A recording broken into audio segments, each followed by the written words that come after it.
So I trust that you have down most of the basics of how atoms work and chemical bonds as well.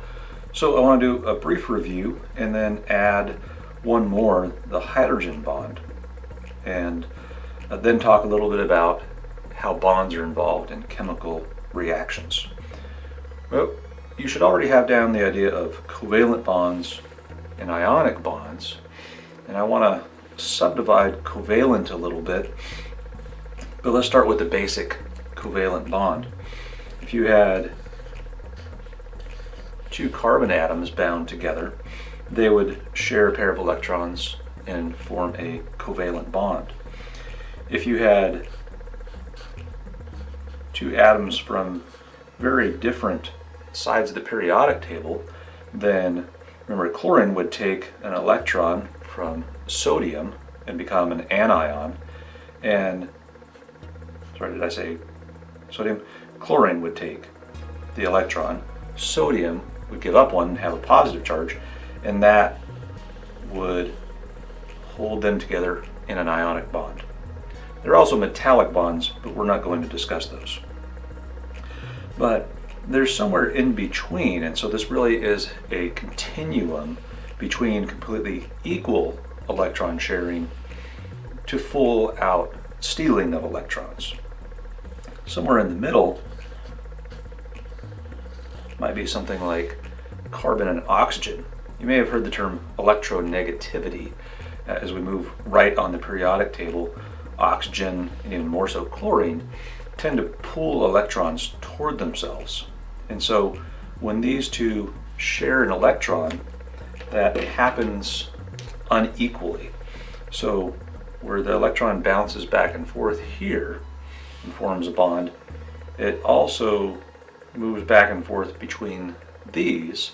But if we look at it as rotating around or orbiting each of these, then that electron orbits oxygen, because electrons are more attracted to oxygen than carbon. And so the electrons spend more time over here, and this then develops somewhat of a negative charge, at least more so than the carbon, where it's a little more positively charged.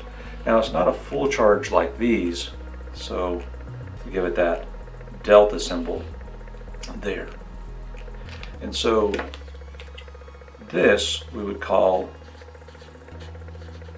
a polar covalent bond. And if this one doesn't have any poles, it's kind of like north and south pole, then this one would be a non-polar covalent bond. And so now we pretty much have the full spectrum of these. Anything that's very similar in electronegativity for the same type of atom is obviously going to share electrons equally. So carbons and oxygens, and even carbon and hydrogen, are pretty equal electron sharing and fall into this non-polar camp. This is going to be very important later on in terms of the chemical basis for life. So I talked about one more bond, and I haven't drawn hydrogen bonds in here, but I'm actually getting to that. So polar bond. Here's another example, and oxygen has one more bonding space free, and since it carries electrons to it, it ends up with a negative charge, at least partly so, and the hydrogens with a somewhat positive charge.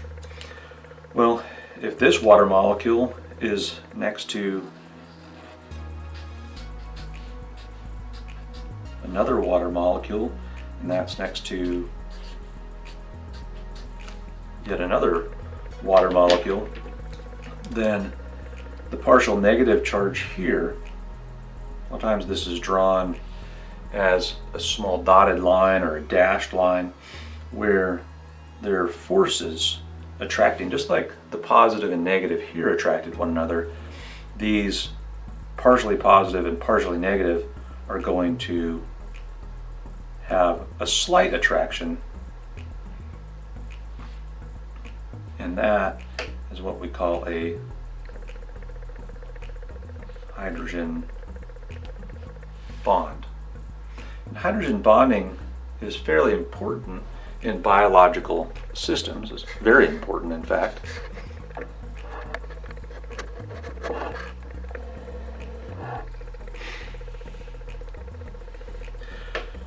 Hydrogen bonds are weak forces. They're actually intermolecular forces. So the term bond is not the same as covalent and ionic bonds. It's a slightly different force. It's between molecules, or intermolecular. Well, if it's weak, what good does it do? Well, when you add up millions and millions of water molecules and the hydrogen bonds that attract them, it makes water stick together. And so it's this attractive force. You know that if you spill a little bit of water, that water kind of beads up a little bit. So that becomes important. So it's obviously key when it comes to water, but also in holding proteins together, and even the adjacent strands of DNA are held together by hydrogen bonds. So we get hydrogen bonds whenever we have an oxygen and a hydrogen, or a nitrogen and a hydrogen, or a fluorine, which we're really not going to deal with in biology, so we'll just kind of skip that for now. So that's the hydrogen bonds, covalent to ionic. And the last thing that I really want to mention here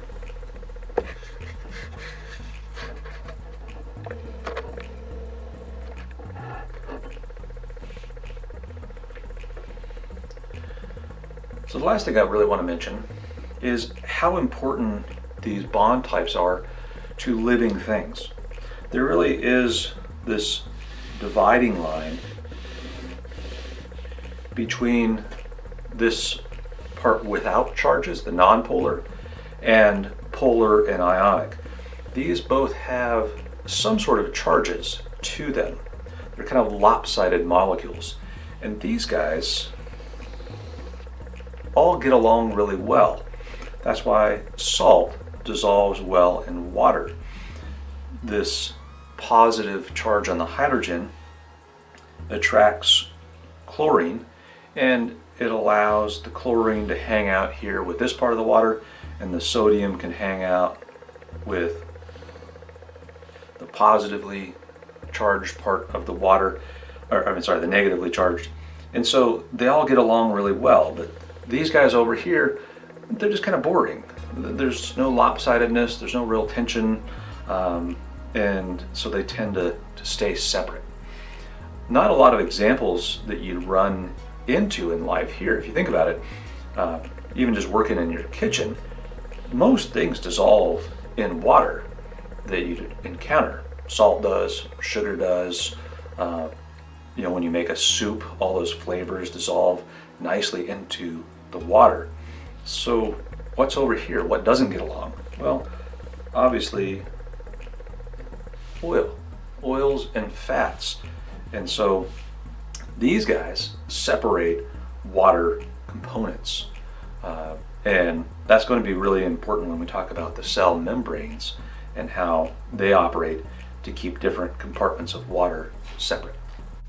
While we're on the topic of ionic compounds, let's talk about electrolytes. They are important in the body. You're probably familiar with sports drinks have electrolytes in them, and that's salt. Very important. Two that are intensely important in the body are sodium ions and potassium ions. We lose a lot of that each day, especially the sodium in our sweat, but potassium we lose as well. Both are lost in the urine, and we need to replenish those in order to stay healthy, especially for the function of our nervous system. So back to the topic at hand, these are the ions that are needed, but what is an electrolyte? Well, it's anything that contributes an ion when you put it in water. So anything that contributes these is an important electrolyte. So good old table salt that splits into positively charged sodium, negatively charged chloride. It actually gives you two ions.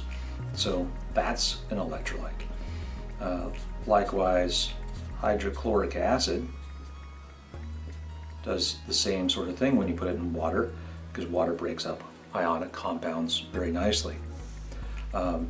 So kind of by extension from this, any acid is going to contribute hydrogen ions to a solution, and that makes it an electrolyte.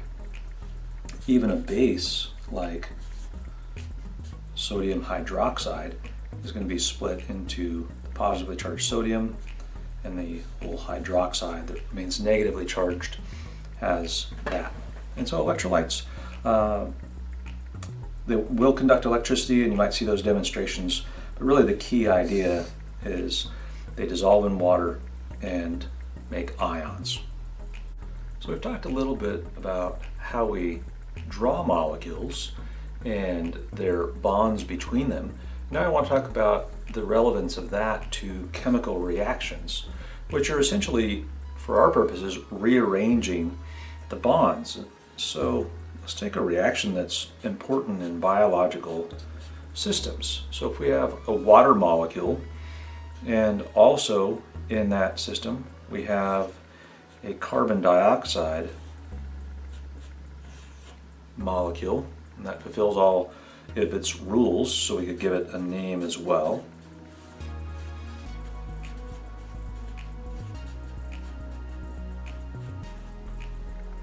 And if those two were to react, some of these chemical bonds would be broken and others reformed. And so if we did that, there's a variety of ways that we can actually combine these guys, but one of the most stable configurations, and one that there are enzymes in our body that facilitate this specific reaction,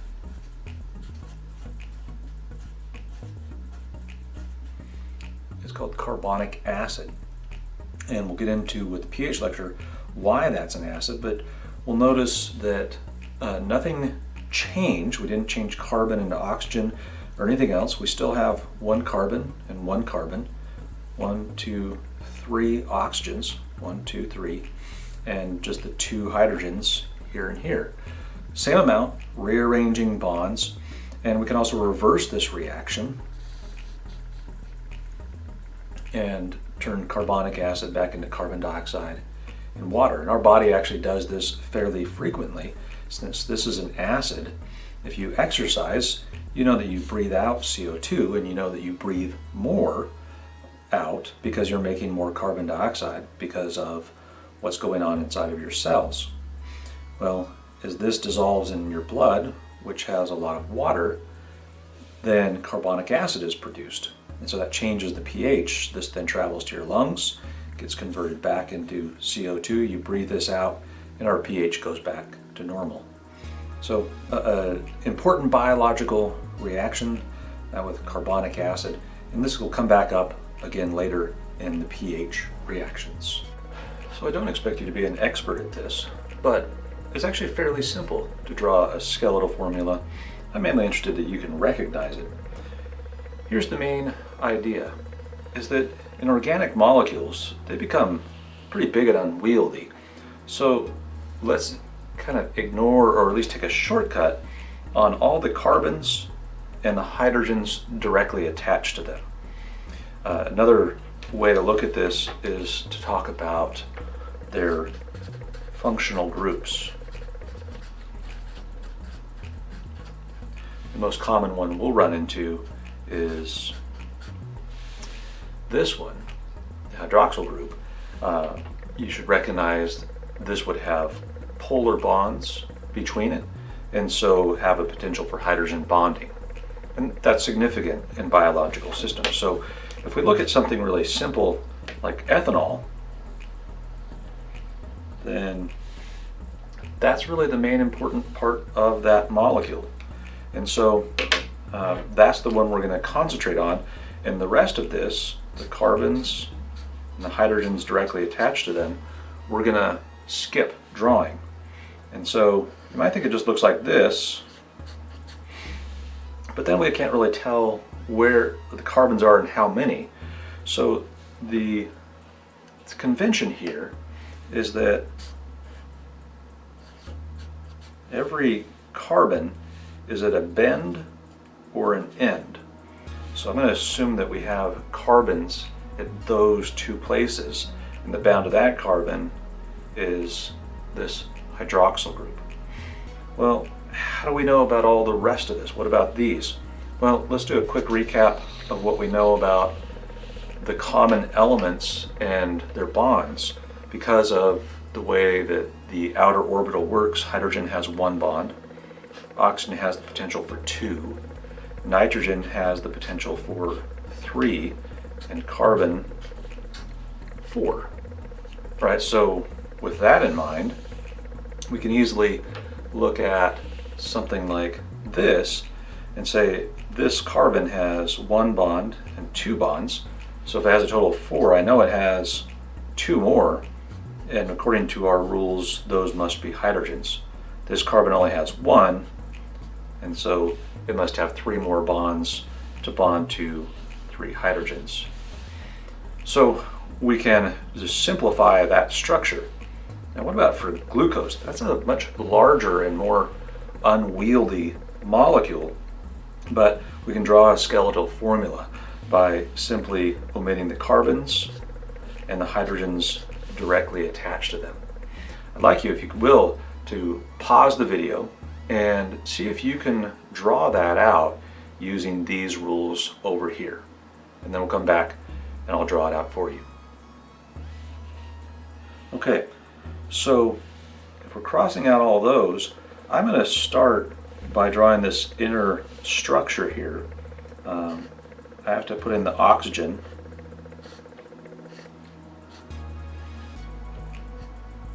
So I know that there's a carbon here, here, here, here, and here. There's also one up here, so I'm going to draw that in. And then just to emphasize, all of the functional groups are these hydroxyls. I'm just going to draw one here, here, here. Drawing that one backwards just so it shows that the bond from the carbon is to the oxygen, not the hydrogen. And that one as well. So there we have glucose in a much simplified form. Sometimes in books you'll even see it more simplified. I don't know why they choose orange, but usually they do have just this filled in orange hexagon, sometimes like that, and they even leave these hydroxyl groups off. But if I'm asking you to recognize chemicals, I'd expect you to recognize this as glucose as well as this.